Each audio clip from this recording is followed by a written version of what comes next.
Jesus. E eu convido você a abrir sua Bíblia no livro de Atos, capítulo 16, e nós vamos ler a partir do versículo 25. Atos 16, 25. Dou uma saudação àqueles que nos acompanham pela internet, que Deus abençoe sua vida, não é, a sua família também. Atos 16, nós vamos ler a partir do versículo 25, indo até o versículo 34.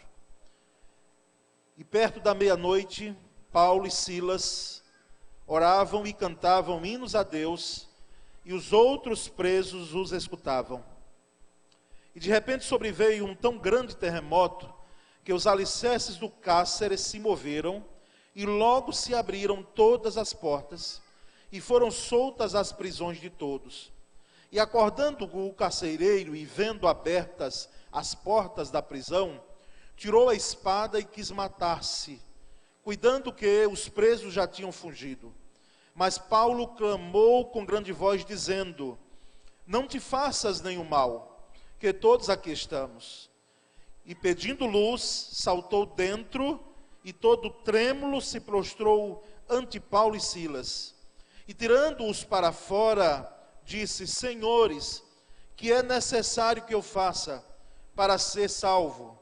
E eles disseram: crê no Senhor Jesus Cristo, e serás salvo tu e a tua casa. E lhe pregavam a palavra do Senhor e a todos os que estavam em sua casa.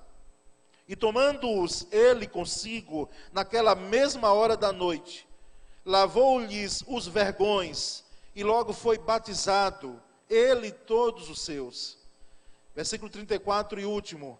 E levando-os à sua casa, lhes pôs à mesa, e alegrou-se de que com toda a sua casa havia crido em Jesus. Amém? Aqui esse texto é por demais conhecido, irmãos. Quem não já viu, quem não já leu, crê no Senhor Jesus Cristo e será salvo, tu e a tua casa.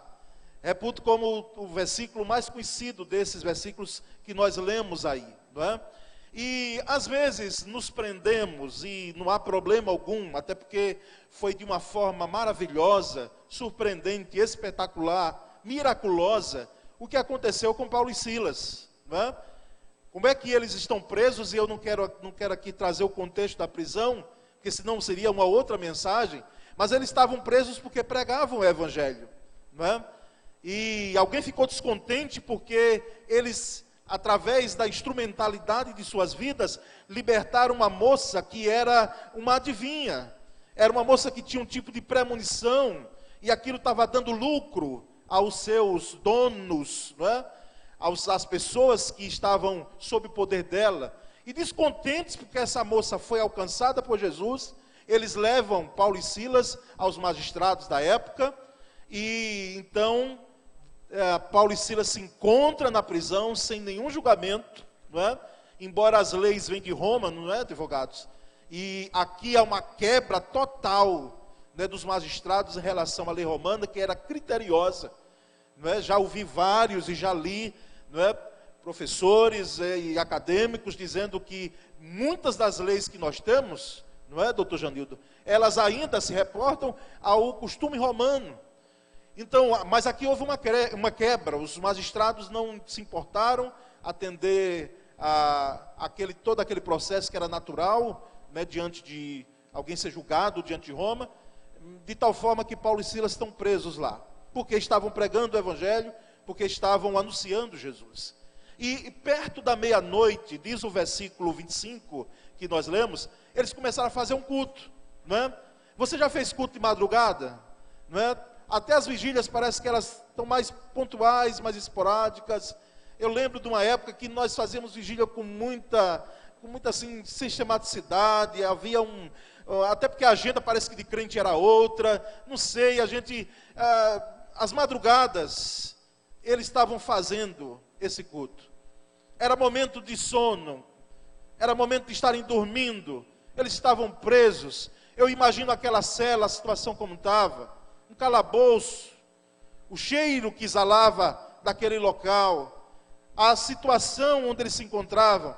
Mas eles, em vez de reclamar, em vez de poderem dar alguma palavra a Cristo, lamentando porque estavam ali presos, eles começam a cultuar.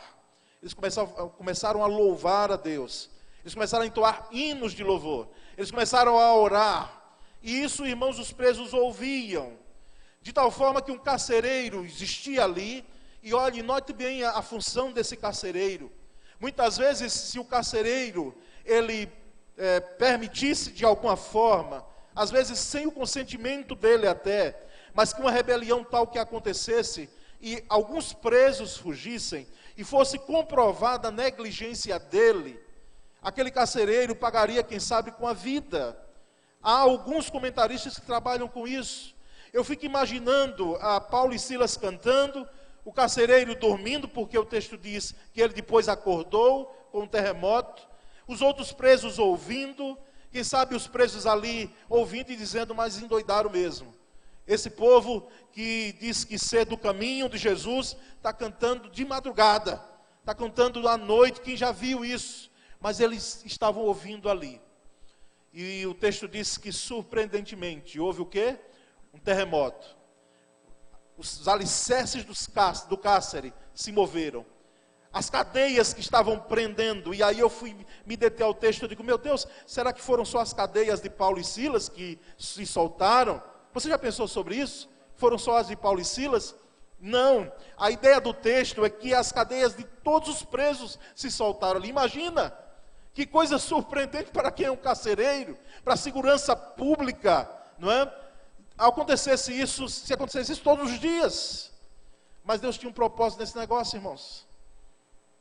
Aqueles homens estavam ali porque estavam pagando, Paulo e Silas estavam pagando porque eles estavam cometendo o crime de anunciar o evangelho, embora era permitido, mas, como diz o contexto que eu coloquei, havia um descontentamento em relação àquilo. Mas outros estavam pagando pena porque eles tinham feito algum delito. Eu não sei se você já foi numa prisão, num sistema penitenciário, e é bom seria que todo crente, de alguma forma, se preparasse e fosse até lá. Porque alguns chegam para nós e dizem assim, eu estou aqui, mas eu não fiz nada. E você tem que olhar para ele com calma, não é? E ficar olhando para ele dizendo, como é que você pode estar aqui sem fazer nada? No mínimo estava no lugar errado. No mínimo estava perto de alguém que estava cometendo algo errado. Porque muitas vezes quando a polícia vem, ela leva todo mundo mesmo. Porque alguém está envolvido ali. E alguém está, quem sabe, estava corroborando com aquela situação. Mas o que nós notamos, irmãos, é que através dessa ação, desse terremoto, o carcereiro acorda, ele estava tirando uma bela soneca, de madrugada, e o texto diz que ele ficou apavorado. Eu fico pensando a situação desse homem, será que eram os últimos dias dele de trabalho? Será que ele estava prestes a se aposentar? Porque o texto dá a entender de que era alguém já de idade, não é? Só para os irmãos terem uma noção, para morrer numa cruz, a pessoa precisava ter no mínimo 30 anos, segundo as leis romanas. Não era todo mundo, a não ser aqueles imperadores malucos, como Calígula, Nero, que aí eles não se importavam, e por isso que usavam do expediente de colocar todo mundo no Coliseu, porque havia uma lei romana que dizia que para chegar até a cruz, para ser morto de cruz, tinha que ser maior de 30 anos. Por isso que você entende agora que Jesus esperou 30 anos para iniciar o seu ministério, porque de fato ele não poderia morrer e ser julgado segundo as leis romanas, e ir até a cruz se ele tivesse menor idade de 30 anos. Então esse homem, para estar com aquela responsabilidade, era alguém já vivido, era alguém que tinha experiência, era alguém que estava, quem sabe, repito, prestes a fazer os seus últimos dias de serviço. Mas ele é surpreendido, irmãos, com aquele terremoto, com aquilo que ocorreu com os presos, e ele fica tão desesperado, que diz que, o texto do versículo 27 diz que ele tirou a espada da sua bainha, e ele quis tirar sua própria vida, pensando que todos os presos já tinham fugido, não é? É o desespero muitas vezes. É o caminho mais rápido, é o caminho mais curto, não é? E o apóstolo Paulo, clamando no versículo 28, ele diz, não te faças nenhum mal, que todos aqui estamos. Não te faças nenhum mal.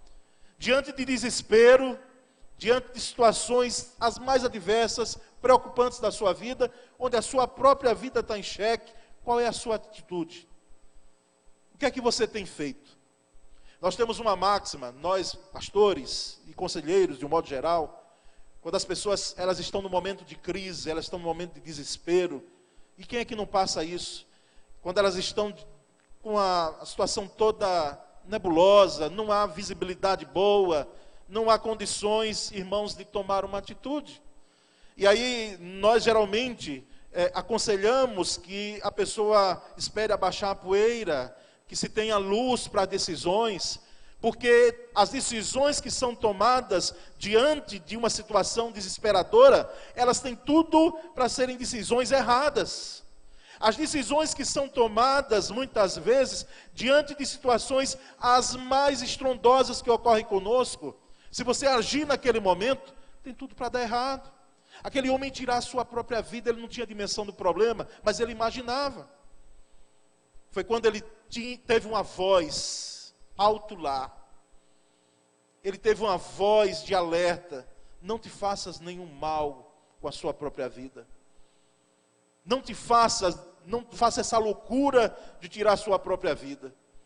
Quem sabe existem vozes, além das vozes que você tem ouvido de desânimo, né?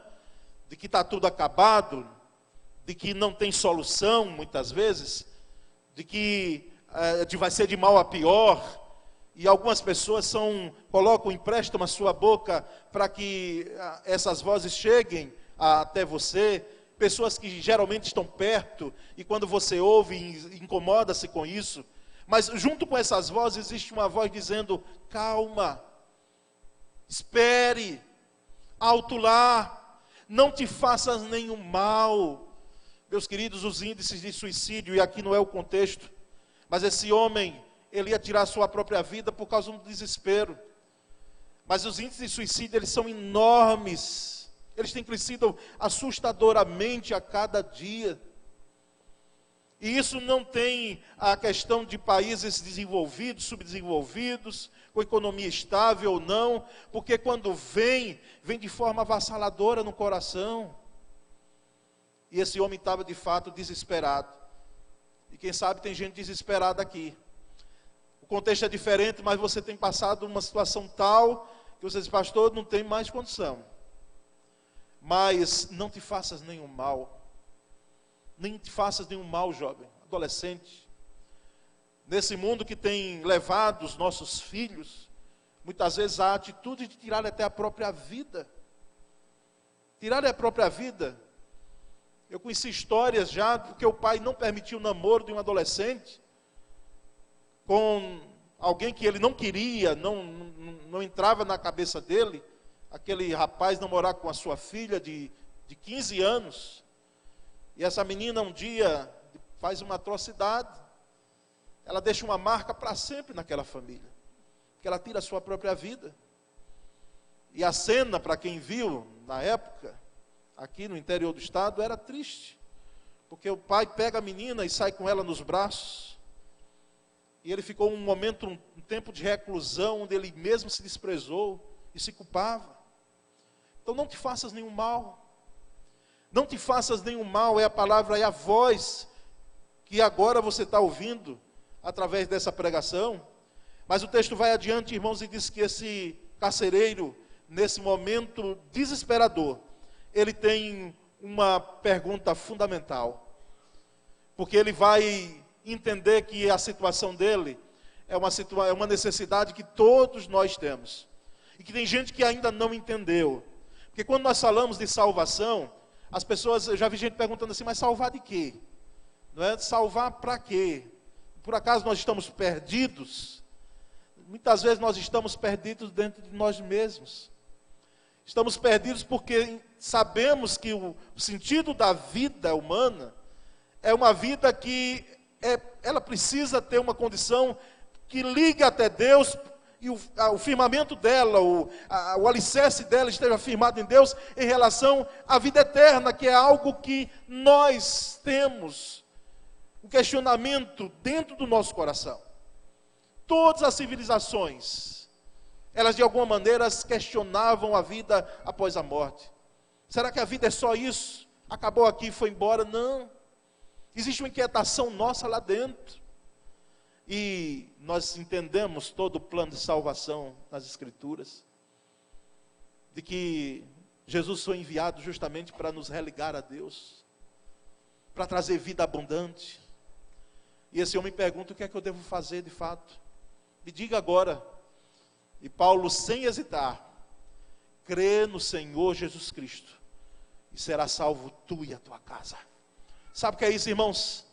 Aqui de fato é que Jesus transforma, através da fé que é dádiva de Deus, presente de Deus a alguém.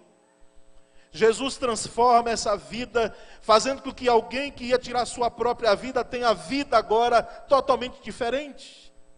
A vida daquele homem jamais seria a mesma. E ele entende aquela mensagem. E é tão maravilhoso quando ele entende a mensagem e ele não fica com a mensagem para si próprio. Porque ele compartilha com a sua casa. Ele vai até a sua casa. E diz o texto aqui que ele, tirando-os para fora, ele pôde, a partir do versículo 33, tornando ele consigo naquela mesma hora da noite. Lavou-lhe os vergões e logo foi batizado, ele e todos os seus. E o versículo anterior, o versículo 33, versículo 32 diz que ele pregava a palavra do Senhor a todos os que estavam em sua casa. Paulo e Silas, de prisioneiros, agora estavam retomando a pregadores. É claro que existem algumas questões, e eu não vou aqui cair nas especulações, porque algumas perguntas surgem. Mas nós temos que pregar o que está nas Escrituras. Eu fico indagando os outros presos, o que é que aconteceram. Quem lê a Escritura, a gente inevitavelmente vai perguntando: será que eles ficaram presos? Os demais? Não sei. O foco ali era aquele carcereiro que tiraria a sua própria vida. Fico perguntando também que naquela hora da noite, onde foi que esse povo foi batizado? Qual foi o rio de madrugada que eles foram? Nesse nosso entendimento batista. Por isso que nossos irmãos presbiterianos dizem: olha, aí tinha tudo para ser imersão, né? De madrugada o batismo. Mas não é o foco, meus queridos, até porque a forma de batismo e o batismo em si mesmo não traz salvação. É engano doutrinário e um confronto com as Escrituras, quando alguma instituição religiosa, ela chega a dizer que através do batismo é que existe a salvação. Não é dessa forma. É através da fé em Cristo Jesus. E o batismo é o testemunho, como esses 9 ali disseram, proclamaram, eles pregaram comigo nessa noite. Eles pregaram para nós, eles pregaram para os familiares, dizendo: olha, eu tenho uma nova vida em Cristo Jesus. Não é uma vida perfeita, porque eu tenho os meus erros, mas Jesus me alcançou com graça e com misericórdia. Jesus alcançou a minha vida. Eu sou de Cristo Jesus. Naquela hora da noite, irmãos, de madrugada, imagina, foram batizados. Os discípulos Paulo e Silas foram tratados, cuidados, porque eles foram açoitados antes de serem presos. E diz que há uma grande alegria naquela casa. Há uma grande alegria, e uma alegria regada à comida também. Não é porque alguém já disse que todo festejo de crente, né, tem que ser regado à comida. E houve uma ceia de madrugada ali, mais de meia-noite. Foi colocada ali comida para os apóstolos e aquela família se alegrou no Senhor. E os que ouviram é interessante, porque alguém pode pensar assim: sim, ele era chefe de família, num sistema patriarcal, quem sabe. Ele disse assim: olha, a partir de hoje todo mundo vai aqui seguir a Jesus, todo mundo agora vai ser da Igreja Batista, não é? A partir de hoje, todo mundo vai agora ser de Cristo Jesus. Como se fosse uma imposição. Nós não percebemos isso. Porque o texto diz que o apóstolo Paulo e Silas, ele pregou tanto a ele quanto aos seus familiares. E o entendimento, meu querido, guarde bem isso aqui. É de que através de sua vida você alcance os seus familiares a Cristo. É o nosso maior desejo que a nossa família participe daquilo que é e experimente a maravilhosidade, a grandiosidade, o amor, A graça de Cristo Jesus. Mais do que proselitismo, que às vezes é confundido, essa ação, uma catequese qualquer, nada disso. Isso é compartilhar aquilo que nós temos de mais precioso, que é Jesus que nos alcançou. E esse homem tem a sua família toda ela ganha para Cristo Jesus. Sabe o que eu fico pensando? É que a prisão de Paulo e Silas, de alguma forma, aliás, de toda forma, ela culminou na salvação dessa família. E existem coisas na nossa vida que nós não sabemos bem o início. Porque é que elas iniciam daquela forma? Como é que pode? Algo que não tinha nada a ver com a situação. Eles estavam ali presos. Mas alguém já disse que Deus escreve certo por linhas tortas, não é?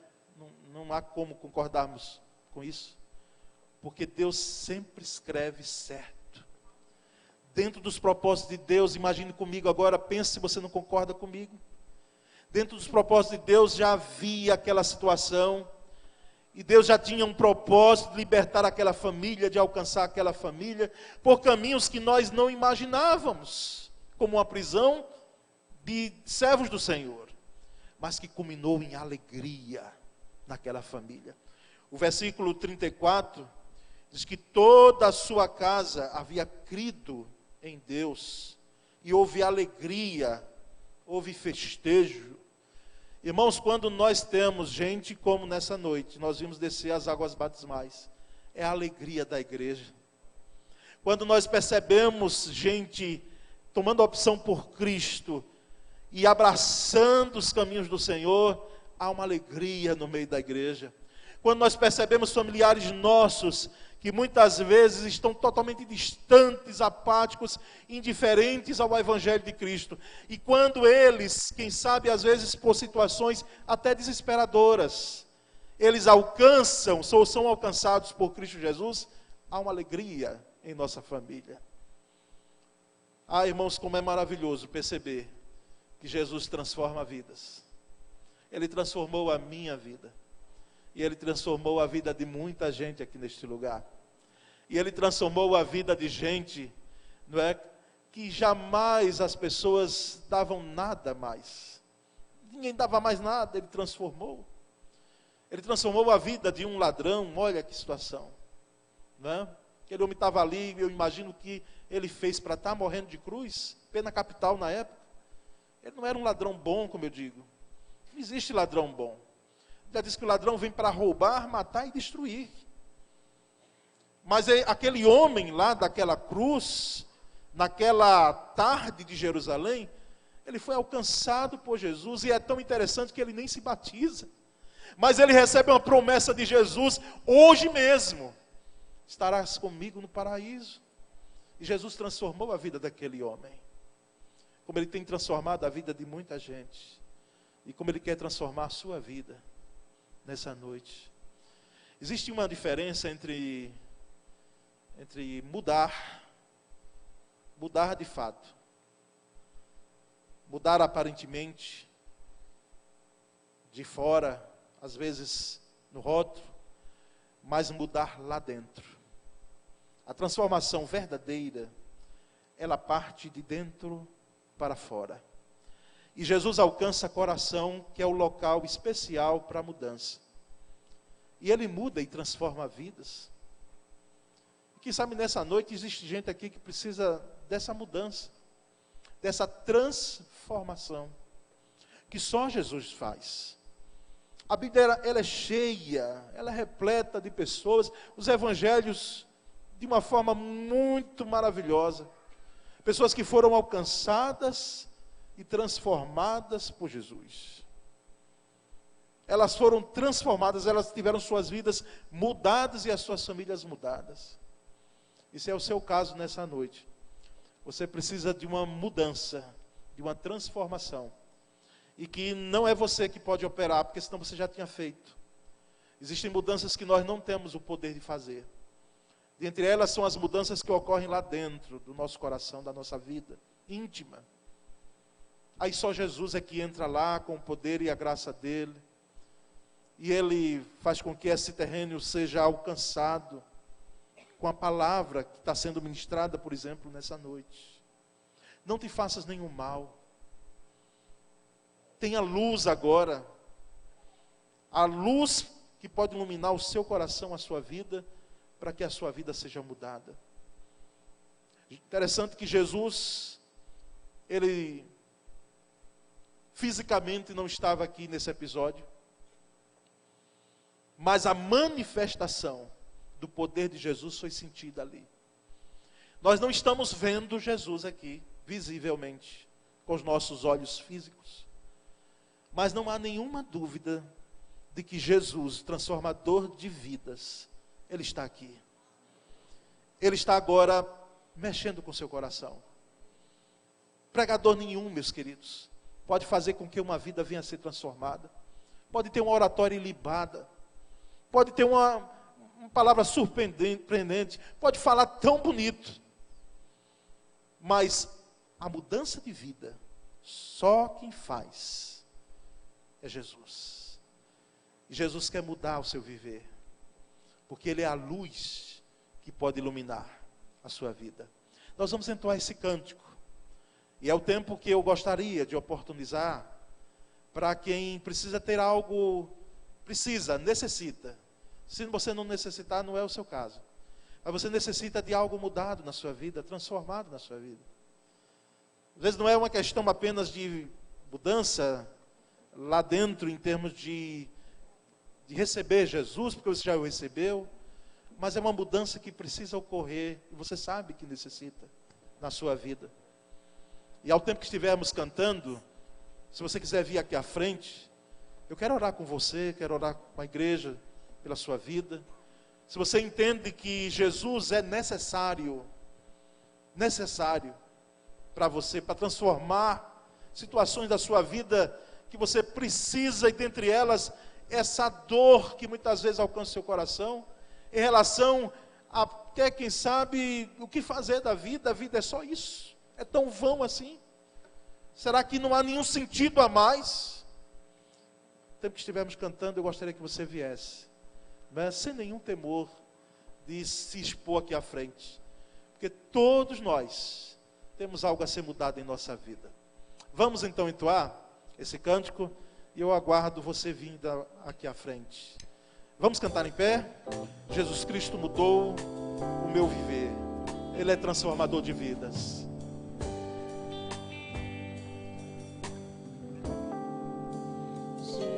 Jesus Cristo mudou o meu viver. Quero aguardar você aqui Cristo mudou o meu enquanto cantamos. viver. É a luz que ilumina o meu ser. Se Jesus Cristo mudou meu viver,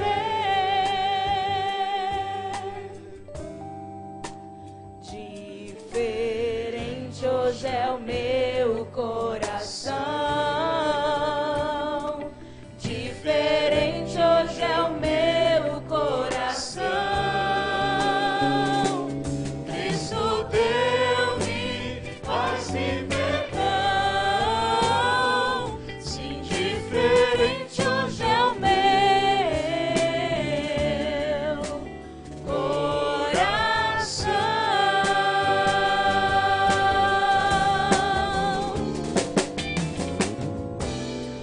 O amor só conheci em canções que falavam de ilusões, mas tudo agora é diferente. Cristo fala a toda a gente, pois Cristo deu-me seu amor.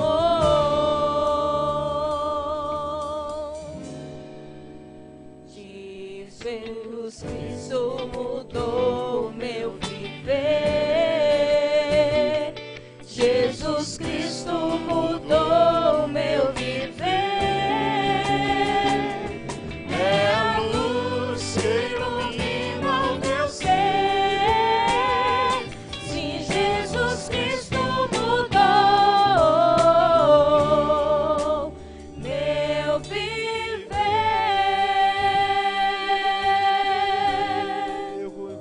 poderíamos cantar só um refrãozinho mais, mas eu gostaria de insistir. Não é? Não queria ser grudento. Pastor nenhum deve ser grudento, aquela coisa. Não. Mas me permita insistir. Insistir com você. A mudança na sua vida que só Cristo Jesus pode fazer. Você não tenha dúvida disso. E se esse é o seu caso, venha para cá, mas não hesite. Não espere amanhã. Não espere essa noite. Tome essa decisão agora. Venha aqui à frente e diga: Senhor, eu estou plenamente consciente de que mudança só o Senhor pode fazer na minha vida, na vida da minha família. Nós vamos cantar mais uma vez e eu gostaria de que você viesse insistir um pouco mais nisso, porque nós sabemos a importância de um momento como esse. Tem gente aí, quem sabe, se prendendo, dizendo: não vou, eu não quero agora, deixa para depois. Mas é agora, a mudança é agora, a mudança é urgente, a mudança deve ocorrer através de uma atitude sua de fé. Então nós vamos cantar mais uma vez, só um refrão, depois nós vamos estar orando.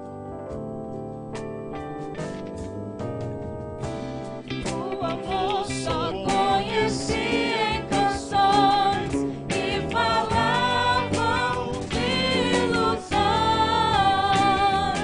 mas tudo agora é diferente. Cristo fala com a gente, pois Cristo deu-me seu amor.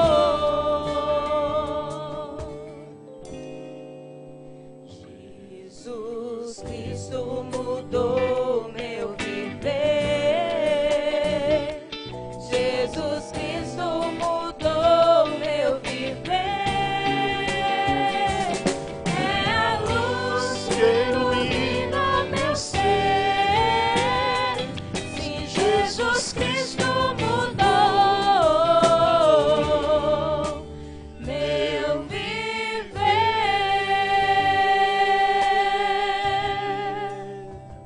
Aleluia, graças a Deus, Senhor. Esses que vieram aqui à frente, eles não vieram em vão, Senhor. Existe uma mudança aguardada, quem sabe há muito tempo, Pai. Existe uma mudança aguardada ansiosamente. E anos se passaram, tempos se passaram. E eles estão, ó Deus, esperando uma graça, um mover do Senhor. E nessa noite, assim como ocorreu naquele episódio que pregamos, assim como ocorreu naquele momento, algo surpreendente, onde o Senhor alcançou aquela família e aquela vida, possa alcançar a vida dos nossos irmãos que aqui estão, dessas pessoas que aqui estão à frente. Ó Deus, e que a mudança que é necessária, ela ocorra. Nós oramos, Pai, porque sabemos que o Senhor transforma situações as mais difíceis possíveis. E quando o Senhor transforma para melhor. O Senhor transforma trazendo bem, trazendo cura, trazendo outro sentido totalmente diferente, amplo, maravilhoso. Nós, ó Deus, colocamos em Tuas mãos cada uma delas. E também a minha vida e a vida daqueles que, ó Deus, nessa noite ainda vão sair daqui, mas sabem que precisam de uma mudança. Em alguma área da sua vida, na sua família, ó Deus, nós te pedimos misericórdia, e que o Senhor transforme essa situação, mude mesmo, porque a ação do Senhor, ela sempre traz vida, e ela traz vida com abundância, traz vida com saúde, com graça. Nós te agradecemos, ó Deus, por cada um que veio aqui, e só o Senhor de fato sabe intimamente, que coisa surpreendente, maravilhosa. O Senhor sabe o que se passa no coração de cada um. E o desejo de que se mude algo, o Senhor que sabe. E dentro dessa onipotência que o Senhor tem, e dessa onisciência maravilhosa, certamente, Senhor, cremos assim, coisas maravilhosas estão acontecendo agora, para honra e glória do Teu nome. Elas estão acontecendo dentro do coração dessas pessoas, desses nossos irmãos, desses amigos. E nós, ó Deus, rendemos a Ti toda a honra e toda a glória, porque cremos em algo que a Escritura é tão clara: a palavra não volta vazia. E a palavra, ela alcança, a palavra vai dentro, A palavra transforma.